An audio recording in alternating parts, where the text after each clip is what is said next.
Uno de nuestros autores más conocidos, J.I. Packer, en uno de sus libros dice que la esencia del ministerio del Espíritu Santo en este o en cualquier otro tiempo de la era cristiana es mediar la presencia de nuestro Señor Jesucristo. Y él agrega entonces que mediar la presencia de Cristo es un asunto del Espíritu, haciendo lo que sea necesario para la creación, sostenimiento, profundización, expresión de nuestra relación con Jesús. No sé si entendiste lo que Packer está tratando de comunicar, pero Packer está diciendo que el ministerio del Espíritu no solamente inicia mi relación con Cristo, sino que fortalece mi relación con Cristo, sostiene mi relación con Cristo, profundiza mi relación con Cristo y permite que yo la pueda incluso expresar. Eso es exactamente lo que Packer está diciendo. Y el texto que nosotros estaremos leyendo en unos momentos forma parte de una larga conversación que Jesús tuvo con sus discípulos horas antes de su muerte.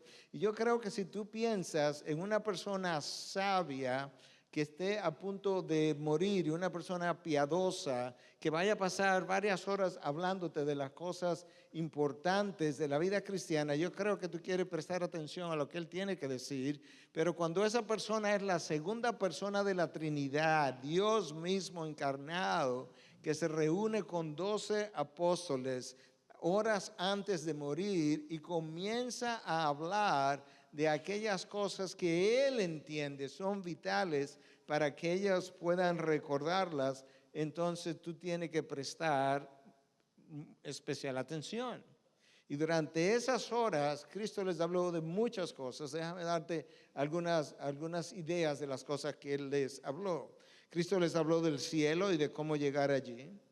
Cristo les instruyó de cómo debían servir y por eso lavó los pies de sus discípulos durante este tiempo. Cristo les habló de la oración y cómo debían pedir en su nombre. Les habló de ser fructíferos, porque en eso es glorificado mi Padre. Le habló de cómo Él era la vid y nosotros somos los pámpanos. Cristo le habló de todas esas cosas. Pero con relación al Espíritu Santo, Él comenzó a hablarle de cosas que Él nunca antes había hablado. Él comenzó a detallar, Él comenzó a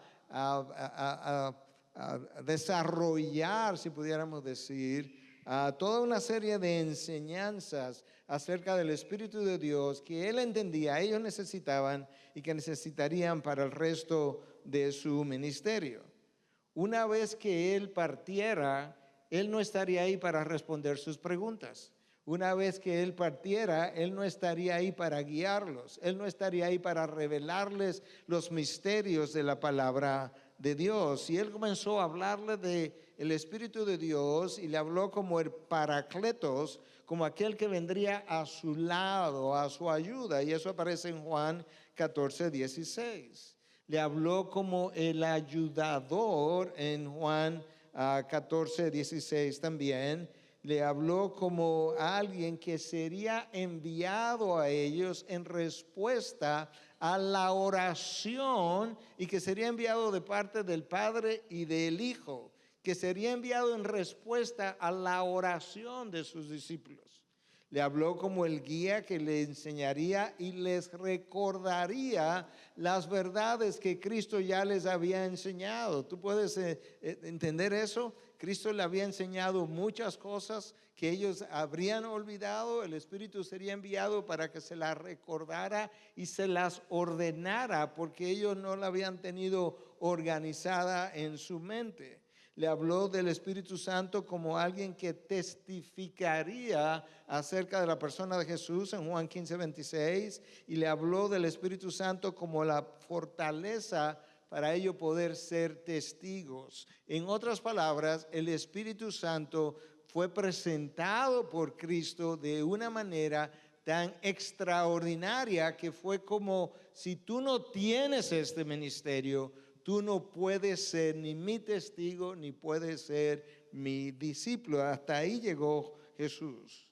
Y en el capítulo 16, entonces, Jesús le presenta al Espíritu de una forma todavía mucho más amplia. Le presenta la administración, la manera como Él vendría a hacer una serie de cosas y su rol en el mundo, su rol en el creyente, su rol en el incrédulo, su rol incluso en la vida misma de Jesús. Y esa fue una noche pesada, una noche donde se te está hablando de que Jesús se iría y no lo volverían a ver. Una noche donde se está hablando donde Jesús iría y moriría a manos de las autoridades. Una noche donde Jesús le está hablando de sufrimiento. Una noche donde Jesús le está hablando de traición. Como que todo esto al mismo tiempo debió haberse sentido pesado. Trata de ponerte en aquel lugar, oyendo a Jesús hablar de que yo me voy, y donde yo me voy ustedes no pueden venir, pero vendrán después. Pero ustedes conocen el camino, pero no sabemos para dónde vas, pero conoces el camino. Y ¿sabes qué? Yo voy a morir, y voy a morir a manos de las autoridades, y yo voy a resucitar al tercer día. Yo me imagino a los discípulos pensando, ¿de qué es que este hombre está hablando? Y de todas esas cosas Jesús estaba tratando de comunicarle algo acerca del Espíritu. Jesús toma 4 pasajes y le habla del Espíritu Santo durante esas horas. Juan 14 del 16 al 17, Juan 14, 26, Juan 15, 26, Juan 16, del 17 al 15.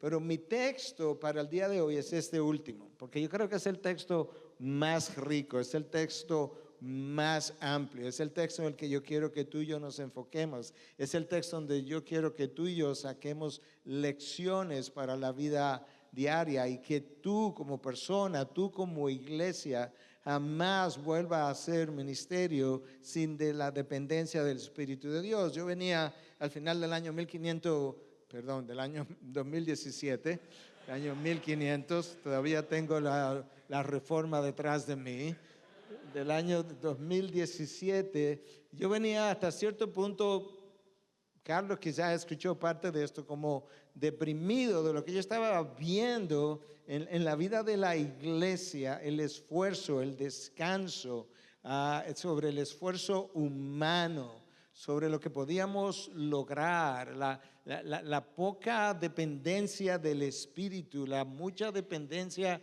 de nuestra programación, de nuestra metodología, la enseñanza acerca de la predicación expositiva, en la cual yo creo firmemente. Pero ¿sabes qué? La predicación expositiva, sin el poder del Espíritu Santo detrás, no va a cambiar y a transformar absolutamente a nadie. Es el Espíritu de Dios que cambia la mente, el corazón y la vida de las personas. Y yo venía cargado con todo eso y venía reflexionando sobre las Escrituras. Yo quiero leerte este texto entonces del Evangelio de Juan, capítulo 16, comenzando en el versículo 7. Escucha a Jesús. Pero yo os digo la verdad, os conviene que yo me vaya. ¿Te conviene que te vayas? Porque si no me voy, el Consolador no vendrá a vosotros. Pero si me voy, os lo enviaré. Es más importante que el Consolador esté entre vosotros que el que yo esté entre vosotros. Y cuando Él venga, convencerá al mundo de pecado, de justicia y de juicio. De pecado porque no creen en mí. De justicia porque yo voy al Padre y no me veréis más. Y de juicio porque el príncipe de este mundo ha sido juzgado. Aún tengo muchas cosas que deciros, pero ahora no la podéis soportar. ¿Y por qué no la podéis soportar? Porque el Espíritu no está entre vosotros. Y el Espíritu es que va a aclararle la mente y ayudarles a entender lo que vosotros necesitáis entender. Pero cuando Él, el Espíritu de verdad, ves la relación que Cristo establece, venga, os guiará a toda la verdad. Porque no hablará por su propia cuenta, sino que hablará todo lo que oiga y os hará saber todo lo que habrá de venir. Él me glorificará a mí, porque tomará de lo mío y os lo hará saber. Todo lo que tiene el Padre es mío. Por eso dije que Él toma de lo mío y os lo hará saber. Notaste ahí 4 puntos principales que Cristo establece acerca del Espíritu Santo y la necesidad de Él en medio nuestro. Número 1, la conveniencia de mi partida. Número 2, el rol del Espíritu Santo en el mundo del incrédulo. Número 3, el rol del Espíritu Santo en la vida del creyente. Y número 4, el rol primario del ministerio del Espíritu Santo en la era de la iglesia. Tú puedes ver aún la estructura en que nosotros esbozamos este texto, tú puedes ver que ciertamente Jesús estaba apuntando a algo importante con relación al Espíritu de Dios. Jesús se va y otro va a tomar su lugar. Y Jesús dice, es conveniente que yo me vaya y que ese otro tome mi lugar. Y ese otro que va a tomar mi lugar va a tener un rol vital en la vida del incrédulo, en la vida del creyente y en la vida incluso de la iglesia. Yo quisiera que tomemos cada uno de esos puntos. Número 1, la conveniencia de la partida de Jesús. En los primeros versículos del capítulo 16, cuando tú lo lees con detenimiento, Jesús le comunica a sus discípulos que prontamente ellos estarían bajo persecución. Eso no es como buena noticia. Yo me voy y ustedes serán perseguidos. Wow. O sea, te vas antes de que nos persigan. ¿Por qué no te quedas con nosotros y te persiguen junto con nosotros? No, yo me voy antes y ustedes serán perseguidos. Eso es lo primero. Ese anuncio debió haber traído tristeza a los apóstoles, a sus corazones, y debió haber traído temor. Imaginémonos ahora el ánimo de este grupo de personas que ha pasado 2 o 3 años con Jesús, que está escuchando que Él se va, que está escuchando que lo van a perseguir, pero Jesús no va a estar con ellos. Pero escucha lo que Cristo dice, pero yo os digo la verdad. Os conviene que yo me vaya. O sea, en medio de la persecución, sí, os conviene que yo me vaya. Porque si yo no me voy, el Consolador no vendrá a vosotros. Pero si me voy, os lo enviaré. El texto inicia de manera enfática. Yo os digo, es como si Jesús hubiese dicho, en verdad os digo. Prestar atención a lo que yo estoy a punto de decir. Yo me voy, pero es conveniente que yo me vaya. Hay un consolador, hay otro de mi misma estatura, de mi misma magnitud, de mi misma autoridad que viene y viene de una manera especial y viene a realizar cosas que yo no puedo hacer. Viene a hacer cosas que van a aclarecer las verdades que ustedes hoy no conocen. En medio de, Jesús está hablando de esto, en medio de la peor noticia que Él puede darle, y es que Él se va y Él no va a volver, Él no va a ser visto nunca más. ¿Y cuál es la conveniencia, Jesús, que tú le ves a esto? Escuche.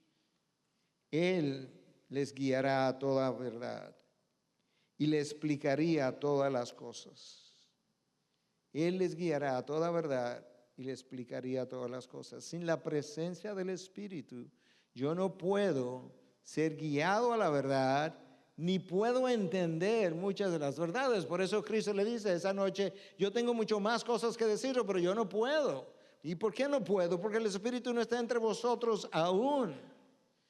De manera que el ministerio, y esto va a sonar casi como una herejía, el ministerio del Espíritu Santo superaría al ministerio de Jesús.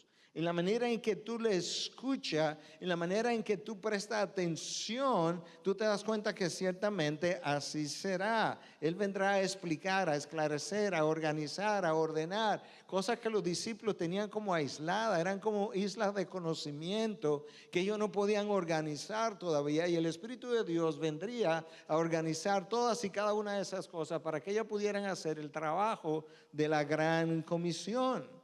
Él les ayudaría a ver cómo es que esta enseñanza de la ley por tantos años, tan distinta tiene algo que ver con la enseñanza de la gracia que viene detrás. ¿Cómo es que esas dos cosas se unen? ¿Dónde que está el punto? ¿Dónde que está la coyuntura de unión de esas dos cosas? Y a ellos le iba a tomar tiempo poderlas entender. Y nosotros vemos cartas en el Nuevo Testamento donde judíos que se han convertido, están teniendo dificultad en entender el rol de la ley, el rol de la gracia, pero eso es un rol del Espíritu de Dios que tendría que hacer eso. Y Jesús tendría que partir. Ellos verían la presencia de Jesús como indispensable y Jesús veía su muerte y su resurrección como indispensable. Nota la paradoja. Ellos piensan, es indispensable que tú te quedes. Jesús piensa, es indispensable que yo me vaya. Y eso es como nosotros pensamos. Ellos veían la separación de Jesús. Eso es lo único que ellos podían ver esa noche. Jesús se va y Jesús veía la venida del Espíritu Santo. Eso es como nosotros pensamos. Nosotros pensamos en términos terrenales. Nosotros pensamos en términos temporales. Jesús piensa en términos eternos. Jesús piensa en términos futuros. Y en general, así son nuestros juicios. Nosotros hacemos juicio acerca de lo que se ve. Dios hace juicio acerca de lo que no se ve. Y así nosotros hacemos juicio acerca de lo temporal y material, como yo dije, y Jesús lo hace en términos de lo eterno y lo espiritual. El Espíritu Santo tomaría el lugar de Jesús en la continuación del discipulado. Estos discípulos no están listos. Claro que no están listos. Si en unas horas van a salir corriendo todos. Hay que seguirlos discipulando y el Espíritu Santo es quien va a terminar ese trabajo y los va a convertir en lo que ellos no son. Estos hombres van a lucir completamente diferentes en unos días, fruto de la obra del Espíritu de Dios. Era preferible que Él estuviera entre ellos. La partida no representaba su ausencia. La partida de Jesús no representaba la ausencia de Jesús, representaba su magnificencia, su crecimiento, su fortalecimiento vía otra persona. Y por eso es que Jesús está interesado en irse para que esto pueda ocurrir. El Paracletos ha sido, la actividad del Paracleto ha sido ampliada y ha sido discutida de diferentes maneras. Esa palabra Paracletos ha sido traducida de diferentes formas. Ha sido traducido como el consolador, alguien que viene a tu ayuda, alguien que viene a consolarte. Bueno, Él venía a hacer eso. Recuerda, Jesús solamente podía hacer eso una persona a la vez. En el lugar donde Él estuviera, Él pudiera consolar. Él no podía consolar masivamente el mundo entero porque Él estaba confinado al cuerpo humano en el que Él había venido.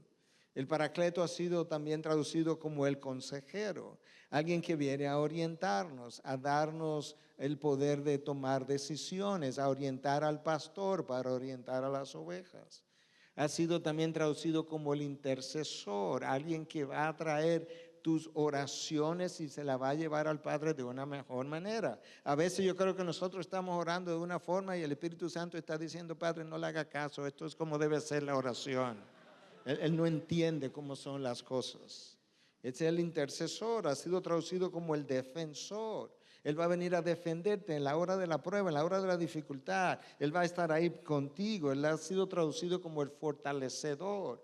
Aquel que viene cuando tú estás débil, cuando tú piensas que ya no puedes más, cuando tú piensas que la energía se te ha ido, el consolador viene y te fortalece. Alguien que está a tu lado en el momento preciso. Entonces ese es el punto número 1, la conveniencia de la partida de Jesús. El punto número 2, veamos, es el rol del Espíritu Santo en el mundo del incrédulo.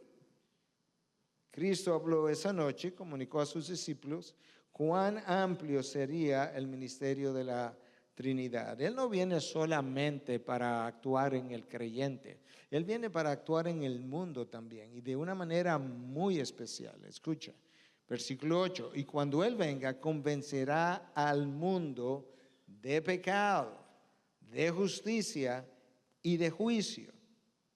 ¿No está claro eso? Bueno, de pecado porque no creen en mí. De justicia porque yo voy al Padre y no me veréis más. y de juicio porque el príncipe de este mundo ha sido juzgado. Ese pasaje ha sido interpretado de diferentes maneras. Ha sido interpretado de diferentes formas, pero aquí yo te voy a dar como un resumen de alguna de esas múltiples interpretaciones. En primer lugar, el Espíritu Santo vendría a ayudar al mundo a convencerlo de que realmente el que estaba en pecado, colgado de un madero, no era él, era el mundo que lo había colgado a él. Por eso es que él viene a convencer al mundo de pecado. El mundo judío estaba convencido, este hombre tiene que ser un hombre de pecado, porque la palabra de Dios dice, la ley dice que maldito es todo aquel que muere en un madero. El Espíritu Santo vendría a convencer al mundo de que no, él no es el que está en pecado, el que está en pecado son ustedes que lo clavaron ahí. Y de ahí entonces que el centurión al pie de la cruz dice, verdaderamente este era el Hijo de Dios. Esa es la razón por la que el ladrón en la cruz dice, ¿por qué le hablas de esa manera? Él no ha hecho nada malo, nosotros estamos aquí porque merecemos lo que merecemos. Él venía a convencer al mundo de esa forma. Durante el ministerio de Jesús, Jesús mismo fue un testigo en contra de la iniquidad del mundo. A su partida, el Espíritu tomaría ese lugar. Esa es la razón. Él vendría y acusaría de pecado al mundo por su incredulidad. Yo vine, yo hablé, yo hice milagros, los milagros profetizados en el Antiguo Testamento que se supone que el Mesías haría. Yo los profeticé, yo los hice, ellos lo profetizaron, yo los hice. ¿Sabes qué? Cuando el Espíritu venga, el Espíritu va a causar convicción de pecado, de que ciertamente esos eran los milagros que ellos estaban supuestos a esperar, y que Cristo vino y se fue y no lo vieron. Esa es la razón por la que los dos discípulos que van camino a Emaús están perdidos. Ellos habían oído las profecías, ellos habían visto el cumplimiento de las profecías y ahora van hablando como que no saben a quién fue que crucificaron ese día. Y Jesús los llama tardos de mente, tardos por no llamarlos estúpidos de otra forma, por no haber creído. Y Él convencerá al mundo de justicia. Para algunos, esto implica que el Espíritu Santo mostraría al mundo que el verdadero culpable no fue Cristo, como el mundo le juzgó, sino el mundo mismo. Otros piensan que el convencimiento que traería el Espíritu es que la justicia para entrar al reino de los cielos es la justicia de Cristo y no la justicia de los hombres. En cualquiera de los casos, nosotros podemos ver lo vital que es el ministerio del Espíritu de Dios. Y luego dice que convencería al mundo de juicio. Claro que convencería al mundo de juicio. Y luego dice que el príncipe de este mundo ya ha sido condenado. En la cruz, la palabra de Dios nos dice que las fuerzas de las tinieblas fueron desarmadas. Pero en el contexto en el que nosotros estamos hablando, en que todo esto ocurrió, parecería como que el Espíritu Santo traería convicción de pecado a algunos para no arrepentimiento y convicción de pecado para otros para arrepentimiento, tal cual ocurrió. El Espíritu de Dios trajo convicción de pecado a un Judas y no se convirtió, pero trajo convicción de pecado a otros que sí fueron convertidos. De manera que, ¿qué es lo que el Espíritu de Dios está tratando de decirnos con esto? Es que la convicción de pecado experimentada por la persona que ha creído, hay una convicción de pecado experimentada por la persona que cree y hay una convicción de pecado experimentada por la persona que no cree. Son diferentes. El apóstol Pablo nos habla de eso. El apóstol Pablo nos dice en 2 Corintios 7 que hay una tristeza que es conforme al mundo, que esa tristeza que es conforme al mundo nos lleva a la muerte. Literalmente, esa tristeza que es conforme al mundo es el Espíritu de Dios que la produce. El problema es que esa tristeza no es suficiente para convencerme. ¿Por qué? Porque el convencimiento del hombre para creer no es un asunto intelectual, es moral. Y hay gente que no quiere confesar a Dios precisamente porque al final del camino Él tiene que rendir cuentas a ese Dios. Sin embargo, hay una tristeza piadosa de la cual habla Pablo, que es una tristeza que trae vida eterna, y es esa tristeza la que es conveniente, es esa tristeza la que me hace entrar al reino de los cielos. Ambas son producidas por el Espíritu de Dios. La tristeza del mundo y la tristeza piadosa. La tristeza del mundo la produce el Espíritu de Dios en aquellos que son rebeldes, que deciden que no van a aceptar a Cristo Jesús como Señor, porque no van a dar cuentas al final de sus días. Es como la historia contada por la hija de Stalin, que su último gesto al morir, ¿cuál fue? Este hombre que se resistió a creer en Dios, que ya al final estaba divariando. Él se para en su cama, se sienta, mira hacia los cielos, hace este gesto y cae para atrás y muere. Si Dios no existe, ¿a quién él le cerró el puño? Pero el hombre se resiste a eso. Pero hay otra tristeza traída por el Espíritu de Dios que aflige piadosamente, que trae convicción de pecado, que trae vida nueva. De manera que el ministerio del Espíritu Santo resultaría en convicción y condenación para algunos, y resultaría en convicción y salvación para otros. Eso es como es. Cada vez que el mensaje del Evangelio es predicado, hay unos que reciben cierta convicción y luego se van sin haber tomado una decisión, y hay otros que reciben otra convicción, pero se van habiendo recibido entonces el perdón de pecados. Nosotros podemos ver tan pronto el Espíritu de Dios descendió, como Lucas narra en el capítulo 2 del libro de los Hechos, que aquellos que escucharon el primer sermón, ¿qué fue lo que pasó? Escucha, que se sintieron compungidos de corazón y dijeron a Pedro y a los demás apóstoles: hermanos, ¿qué haremos? Eso es una función del Espíritu.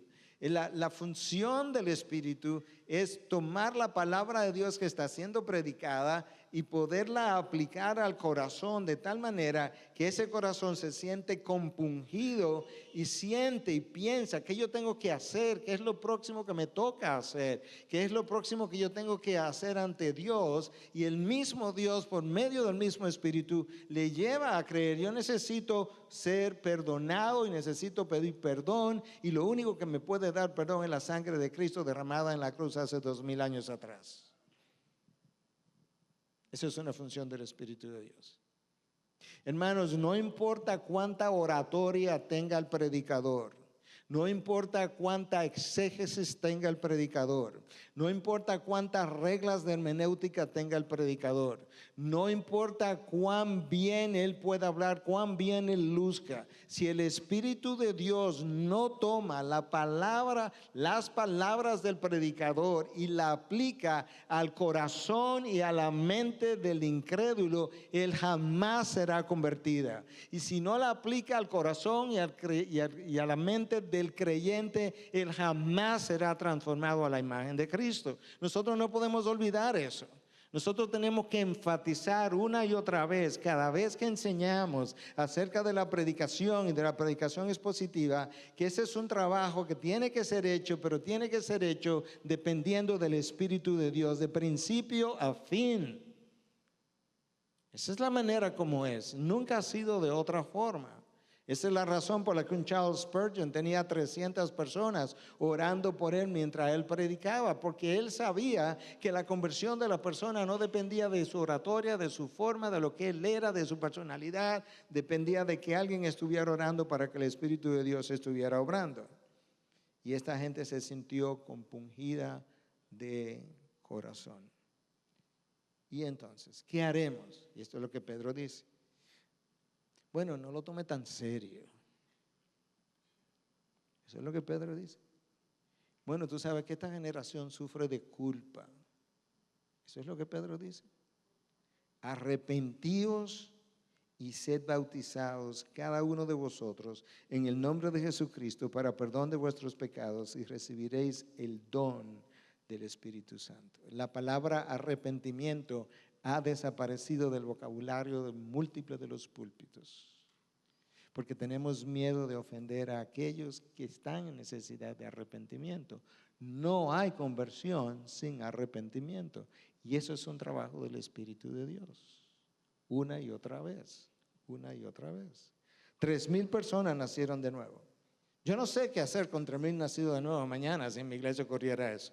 ¿Qué tú haces con 3,000 nuevos creyentes mañana? En iglesias que no tenían el tamaño de las iglesias de nosotros hoy, que tenían que reunirse en casas, en pequeñas casas, sin líderes que estaban entrenados todavía. Pero de una cosa puede estar seguro, la efectividad del evangelismo no depende de nuestras habilidades, sino del trabajo del Espíritu de Dios.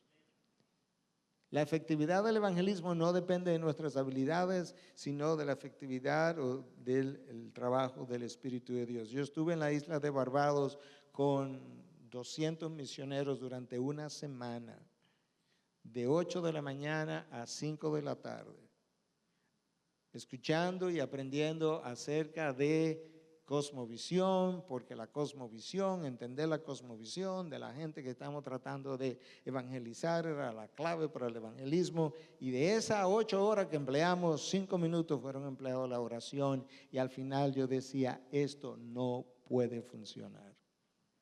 Y no funcionó, porque dependía básicamente de un esfuerzo humano.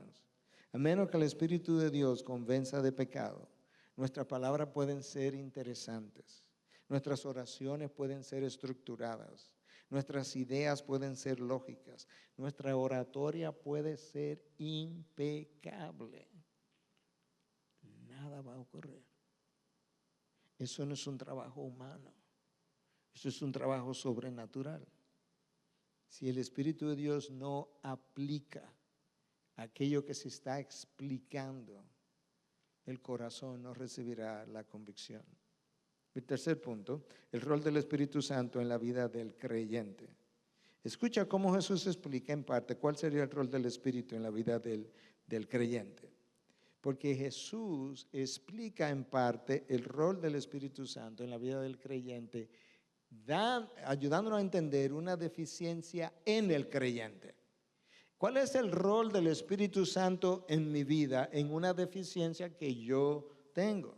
Escucha, versículo 12. Aún tengo muchas cosas que deciros, pero ahora no las podéis soportar. Esa es la razón. La razón por la que yo no puedo hablar todavía es porque todavía ustedes no pueden soportar todo lo que les voy a decir, y el Espíritu de Dios es que va a venir y lo va a capacitar, y tú puedes ver la cantidad de mártires que siguieron, y tú puedes ver a Esteban siendo apedreado, cómo respondió, porque el Espíritu de Dios estaba llenando a Esteban. El pasaje nos dice que Esteban era un hombre lleno del Espíritu. Anterior a la venida del Espíritu Santo, los discípulos no estaban preparados ni siquiera para ver a Jesús ser apresado, porque todos salieron corriendo, mucho menos para poder soportar la persecución en sus propias vidas y ver a Jesús en un madero. No podían entender el curso de la historia, no podían entender literalmente, continuamente, iban donde el maestro, explícanos, no entendimos la parábola. No entendimos qué fue lo que quisiste decir con esto, no pudimos entender qué fue lo que quisiste decir con aquello. Claro, porque ustedes no tienen el Espíritu todavía para poderlo entender. Eso requiere una obra del Espíritu de Dios. Porque es que el apóstol Pablo dice que las cosas del Espíritu no pueden ser entendidas por el hombre común, por el hombre que tiene una mente natural, porque ellas tienen que ser discernidas por medio del Espíritu, y él no tiene el Espíritu y ellos tampoco lo tenían. De ahí la necesidad entonces de que realmente el Espíritu de Dios viniera y que esta sea la era del Espíritu para la gloria de Cristo, porque Él vendrá y tomaría de lo mío y me glorificaría a mí.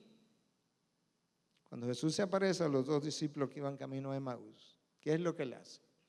Jesús se hace la historia, comienza a preguntar, ¿qué fue lo que pasó este fin de semana? Y los 2 discípulos le dicen, ¿tú eres el único que no sabe qué fue lo que pasó en este fin de semana? Si yo hubiese sido Cristo, le digo, no, el único que sabe qué fue lo que pasó en este fin de semana soy yo. Ustedes son los que no saben lo que pasó.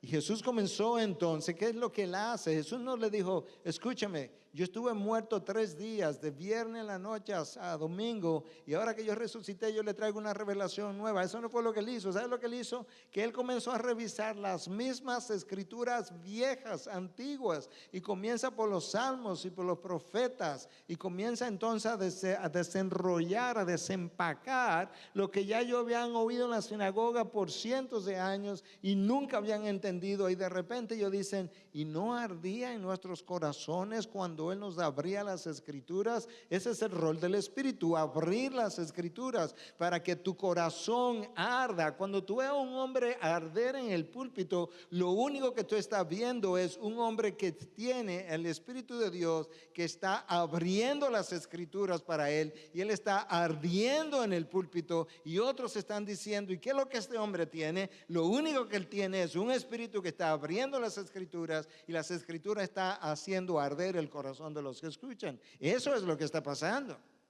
Eso es lo que la iglesia muchas veces no tiene. Eso es lo que la iglesia muchas veces pasa de una rutina a otra rutina a otra rutina. Decía alguien, Henry Blackaby decía en una ocasión, que si el Espíritu Santo se retirara de la iglesia ni cuenta nos daríamos, porque estamos tan bien organizados que seguiríamos haciendo todo exactamente igual.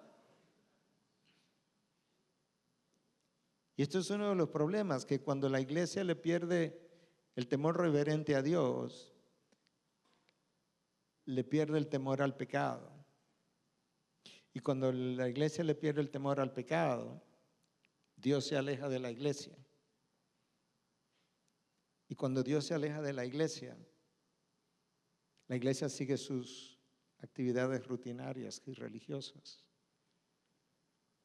Y lo peor de todo es que la iglesia crece contenta sin la presencia manifiesta de Dios.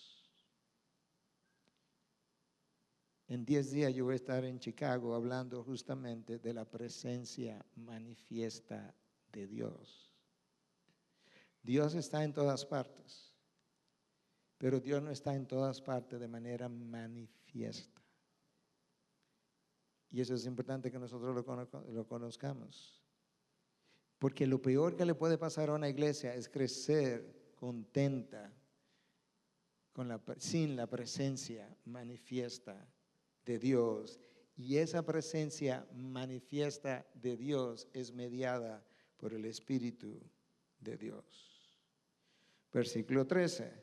Pero cuando Él, el Espíritu de verdad, venga, os guiará a toda la verdad, porque no hablará por su propia cuenta, sino que hablará todo lo que oiga y os hará saber todo lo que habrá de venir. ¿Escuchaste lo que dice? Él va a venir y a guiar a toda la verdad.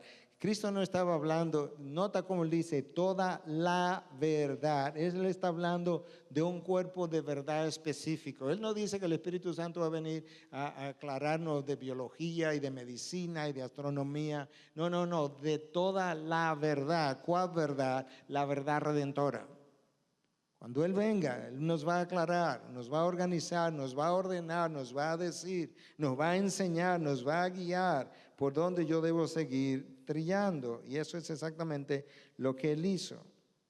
La posibilidad de conocer todo lo anunciado en el Antiguo Testamento. ¿Tú piensas que cuando Cristo murió los discípulos tenían claro cómo era que encajaban todas y cada una de estas profecías del Antiguo Testamento con un Mesías prometido que dice que es Dios, que muere en un madero? Ellos no tenían la menor idea cómo esas dos cosas se encajaban.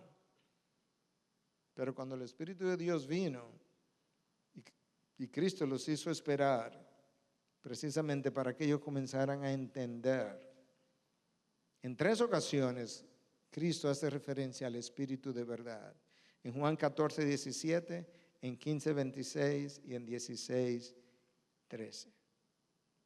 Ahora escucha lo más extraordinario. Cuando Cristo quiso definir toda su misión entera, ¿sabe cómo lo hizo? Oye lo que él dijo. Para esto yo he venido al mundo, para dar testimonio de la verdad. Eso fue lo que le dijo a Pilato. ¿Cómo? Yo creía que tú habías venido a otra cosa. No, no, no, yo vine a dar testimonio de la verdad. ¿Tú sabes por qué? Porque todo comenzó en el jardín del Edén, cuando la verdad fue tergiversada. Y esa verdad tergiversada ha continuado tergiversada. Y a menos que esa verdad tergiversada sea enderezada, nadie va a alcanzar salvación. De manera que yo vine a dar testimonio de la verdad. Ese es el resumen de toda mi misión. Y resulta que el Espíritu es llamado el Espíritu de la verdad. Por eso Cristo quiere irse, para que el Espíritu de verdad venga y complete el trabajo para el cual Él vino. ¿Y cuál fue el trabajo para el cual Él vino? Para dar testimonio de la verdad, para que la comunique, para que comunique la verdad acerca de la encarnación de Cristo, de la vida de Cristo, de la muerte y resurrección de Cristo. Que ellos pudieran entender viejas verdades no entendidas mientras Cristo estaba vivo. Un montón de verdades no fueron entendidas mientras Cristo estaba vivo. Verdades reveladas en las epístolas tendrían que ser entendidas por medio del Espíritu. Verdades reveladas en Apocalipsis, algunas quizás que ya pasaron, como las 7 iglesias en Apocalipsis, otras que están por venir. Todas esas cosas tendrían que ser reveladas por el Espíritu. Y Él le llama el Espíritu de verdad. ¿Sabes qué? Él fue quien inspiró las Escrituras. Eso es lo más increíble, que nosotros queremos hacer muchas veces la iglesia y el ministerio basado en algo que está no relacionado al Espíritu, cuando el Espíritu inspiró las Escrituras. Dios gobierna su iglesia por medio de la palabra, y la palabra fue inspirada por el Espíritu, de manera que Dios gobierna su iglesia por medio de el Espíritu, que aplica la palabra a la mente y al corazón de los líderes y de las ovejas. ¿Te das cuenta lo vital que es el ministerio del Espíritu? Continuamente, semana tras semana, yo estoy pidiéndole a Dios, sobre todo cuando me encuentro estancado, que no entiendo, que no puedo seguir, diciendo: Señor, ilumina mi mente por medio de tu Espíritu. No entiendo, no veo, no puedo ver más allá de lo que tú quieres que yo vea. Y Dios ha sido fiel en todas y cada una de las ocasiones. Él inspiró la palabra. Y Él tenía que organizar lo viejo, lo nuevo y lo que habría de venir. Cuando la palabra de Dios dice que la fe viene por el oír y el oír por la palabra de Dios, usted ha oído eso, ¿verdad? No pienses tú que es simplemente así. Porque si la palabra de Dios viene por el oír y el oír por la palabra de Dios, y eso es lo único que se requiere, cada vez que el evangelio es predicado, todo el mundo creyera, y no es así. La fe viene por el oír y el oír por la palabra de Dios, cuando el Espíritu de Dios toma la palabra y la aplica a la mente y la aplica al corazón y convence la mente y hace que la voluntad se someta al señorío de Cristo. Entonces hay conversión.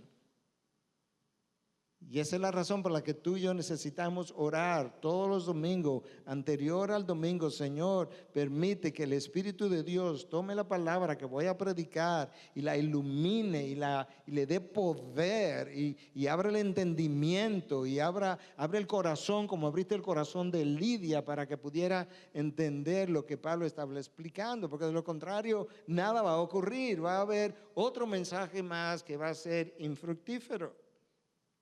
Una y otra vez nosotros tenemos que recordar la importancia que tiene el ministerio del Espíritu de Dios. Tú no envías a Pablo y a Bernabé a su primer viaje misionero sin encomendarlo por medio del Espíritu. El texto lo dice muy claramente, que ellos oraban y ayunaban, y mientras ministraban al Señor, el Espíritu dijo a la iglesia: separadme a Pablo y a Bernabé. Una y otra vez. Escucha lo que Pablo escribe a los Corintios, en su segunda carta, en el capítulo 2, versículo 9 al 10. Sino, como está escrito, cosas que ojo no vio, ni oído oyó, ni han entrado en el corazón del hombre, son las cosas que Dios ha preparado para los que le aman. Escucha esta parte. Pero Dios nos las reveló por medio del Espíritu. cosas que ojos no vieron, cosas que oído no oyeron, que ni siquiera han entrado al corazón del hombre, que el hombre ni siquiera se las puede imaginar. Son cosas que Dios preparó de antemano. Escucha ahora, pero Dios nos las reveló por medio del Espíritu.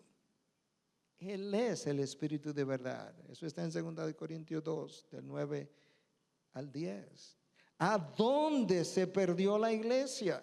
¿A dónde perdió la iglesia el hecho de que tiene que confiar en el Espíritu de Dios? Hermano, tú comienzas en el capítulo 1 del libro de los Hechos y termina en el capítulo 28 del libro de los Hechos, y él es mencionado en 15 de los capítulos del libro de los Hechos, mencionado por su nombre de una manera extraordinaria. ¿Por qué? Porque es el libro de los Hechos del Espíritu de Dios. Y Cristo dice, Él no va a venir a revelar su propia cosa. No. Él va a tomar de lo mío y me va a glorificar a mí. Porque no va a hablar por su propia cuenta, sino que tomará todo lo que oiga y os hará saber lo que habrá de venir. Él no va a venir a traer nuevas revelaciones, doctrinales. No, olvidémonos de eso. La Biblia no tiene ediciones. La novena edición de la Biblia con las últimas revelaciones doctrinales que el Espíritu hizo. No, ya Él terminó de de hacer las revelaciones doctrinales. Por eso tenemos un canon cerrado. Dice, escucha a Cristo. Juan 12:49. Porque yo no he hablado por mi propia cuenta, ni el Espíritu tampoco, sino que el Padre mismo que me ha enviado me ha dado mandamientos sobre todo lo que he de decir y lo que he de hablar. ¿Te imaginas eso? Que cuando Cristo viene, Él dice, yo no estoy hablando de mi propia cuenta, lo único que yo he hablado es lo que el Padre me ha dicho, y nosotros los pastores nos atrevemos a hablar de nuestra propia cuenta. Y Cristo dice, yo no me atrevo. Y cuando el Espíritu viene, dice, ni yo tampoco. Yo hablo lo que el Padre y el Hijo me han comunicado que hablara. Jesús habló de que vendría otro consolador. Y si vendría otro consolador o ayudador o consejero, otro representante, implica que Jesús fue el primero. Él dice que viene otro, pues Él fue el primero. Y ese otro, cuando lo lees en el lenguaje original, es de la misma clase, de la misma naturaleza y de la misma investidura. Lo único que Él viene a hacer es a continuar el ministerio de Jesús. Cuando Jesús promete estar con nosotros hasta el fin del mundo, ¿cómo tú piensas que Él lo va a hacer? Estando dentro de ti y de mí por medio del ministerio del Espíritu de Dios. No hay otra manera de hacerlo. Y ahora el punto número 4, que para mí es el punto más importante, y es el ministerio del Espíritu Santo en la vida de Jesús. Porque si el Espíritu Santo tuvo un ministerio preponderante en la vida de Jesús, ¿cómo es que no va a tener uno en mi vida? Tú sabes cómo Jesús fue concebido, ¿verdad? Por obra y gracia del Espíritu Santo. Tú sabes que Jesús tuvo que esperar, la segunda persona de la Trinidad tuvo que esperar ¿cuántos años para predicar su primer sermón? 30 años. Hoy a los 13 años estuviéramos diciendo, ve que hay mucha gente que se está perdiendo. A los 15, vete que tú estás desperdiciando tu tiempo. A los 18, a los 21, y Cristo todo el tiempo diciendo, hey, mi hora no ha llegado. Esto no es asunto de dones, habilidades, talentos, esto es asunto de hora. Mi hora no ha llegado. Y entonces, ¿cuándo es tu hora? Cuando el Padre la decida. ¿Y cuándo será? Cuando yo tenga 30 años. ¿Y tú sabes qué pasó cuando él tuvo 30 años? Que él bajó a las aguas del Jordán. ¿Y tú sabes qué hizo? Que el Espíritu de Dios descendió sobre él como paloma y lo ungió. ¿Y tú sabes qué pasó después que él lo ungió? que él salió del Jordán ahora ungido por el Espíritu, no antes. Jesús no vino a hacer todas las cosas que hizo basado en el poder de la segunda persona de la Trinidad que él tenía todos sus poderes, pero él vino en representante del hombre. Por tanto, él vino a hacer todo lo que hizo en el poder del Espíritu, y te lo voy a mostrar en un segundo por medio de las Escrituras. Cada vez que Jesús hizo algo, lo hizo por medio del poder del Espíritu, más que por el poder de la segunda persona de la Trinidad que él también tenía. Jesús sale del Jordán y va y predica su primer sermón. ¿A dónde? En una sinagoga. ¿Y qué pasó? Que le dieron un rollo. Y diosidencialmente, ¿qué pasa? Que él abre el rollo. Y cuando él abre el rollo, ¿qué es lo que el rollo dice? El Espíritu de Dios está sobre mí, porque me ha ungido ¿para qué cosa? Para predicar las buenas nuevas a los cautivos de pecado, de corazón. El Espíritu de Dios está sobre mí, para que yo pueda predicar las buenas nuevas a aquellos que han sido hechos cautivos del pecado. De eso es que él está hablando. Y luego él entonces continúa diciendo, posteriormente, cuando él sigue su ministerio, él está expulsando demonios. Y él está expulsando demonios, y hay gente que está diciendo que él no está expulsando demonios por medio del poder de Dios, sino que él está expulsando demonios por medio del poder de Belcebú. ¿Y sabe lo que Cristo dice? Yo no estoy expulsando demonios por medio del poder de Belcebú. ¿Tú sabes por medio de quién yo estoy expulsando demonios? Por medio del poder del Espíritu Santo. Jesús es nacido, concebido por el poder del Espíritu, es ungido en el Jordán por el poder del Espíritu. Él va y predica su primer sermón bajo el poder del Espíritu. Él expulsa demonios por el poder del Espíritu. Y si eso no fuera, él va al huerto, al desierto, y confronta a Satanás. ¿Y sabe lo que él hace? Que él cita las Escrituras, pero tú sabes quién inspiró las Escrituras. El Espíritu. Jesucristo fue sostenido por el Espíritu y fue sostenido en medio de la batalla espiritual por medio del ministerio del Espíritu de Dios. Y cuando él termina su obra y se ofrece en la cruz, tú sabes lo que dice el autor de Hebreos de 9:14, que cuanto más la sangre de Cristo, el cual por el Espíritu eterno se ofreció a sí mismo sin mancha a Dios, purificará vuestra conciencia de obras muertas para servir al Dios vivo, por medio de quien se ofreció Cristo en la cruz, por medio del Espíritu eterno. En la cruz, Cristo estaba clavado ahí, sostenido no tanto por los clavos que estaban sosteniendo su peso, sino sostenido por medio del Espíritu eterno. Y tú sabes lo que dice Pablo en Romanos 8, que cuando él murió y fue levantado de entre los muertos, él fue levantado por medio del poder ¿de quién? Del Espíritu. De manera que el Espíritu de Dios tuvo un rol preponderante en la vida de Jesús de principio a fin. Él entra por medio del poder del Espíritu y él sale por medio del poder del Espíritu. ¿Te imaginas la necesidad que tú y yo tenemos del ministerio del Espíritu en nuestras vidas y en nuestras iglesias? Wow. ¿Te imaginas lo efectivo que fuera el ministerio de la iglesia de hoy si dependiera completamente del ministerio del Espíritu? ¿Te imaginas lo que nosotros estaríamos quizás viendo en términos de la gran comisión? Cuando tú lees el libro de los Hechos, el personaje central es Jesús, pero los hechos son los hechos del Espíritu. Si tú le quitas el Espíritu Santo al libro de los Hechos, no tienes un libro coherente. Y si le quita el personaje Jesús, el Espíritu no tiene de qué hablar. Porque el Espíritu en el libro de los Hechos habla de Cristo todo el tiempo.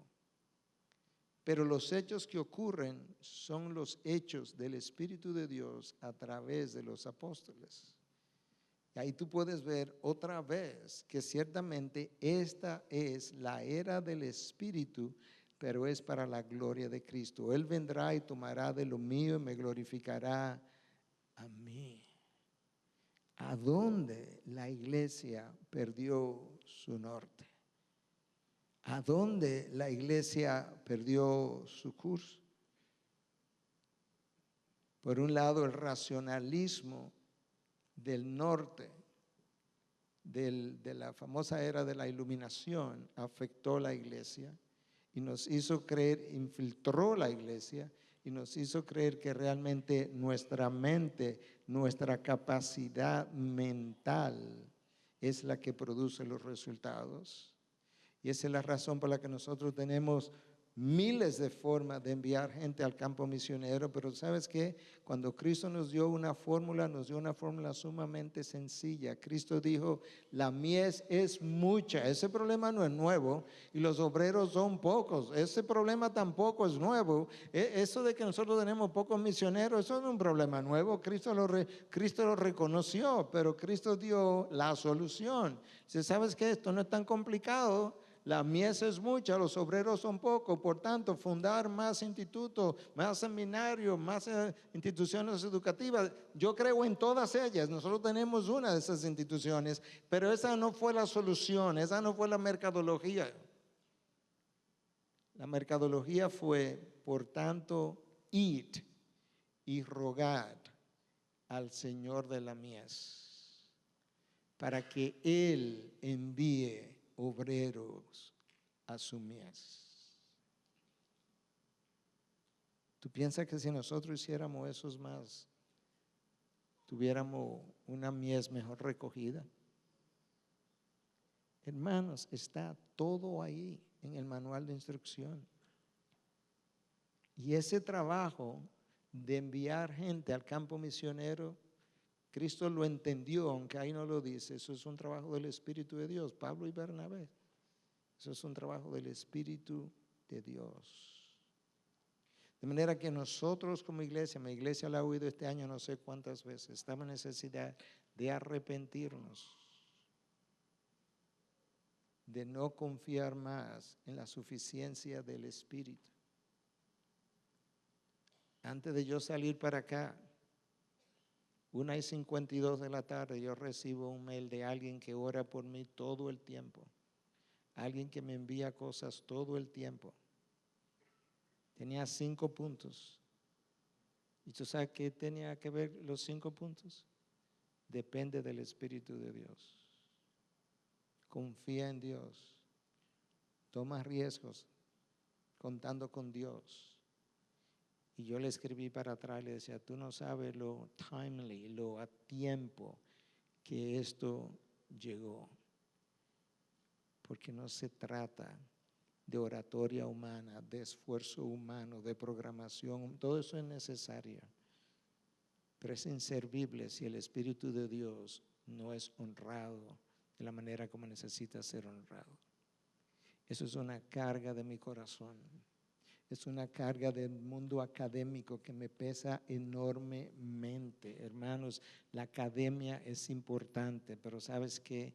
La academia sin el Espíritu de Dios está muerta. Dios nos dio la academia, es verdad, nos dio el conocimiento, pero para ser empoderada por el Espíritu de Dios, para la gloria de Cristo.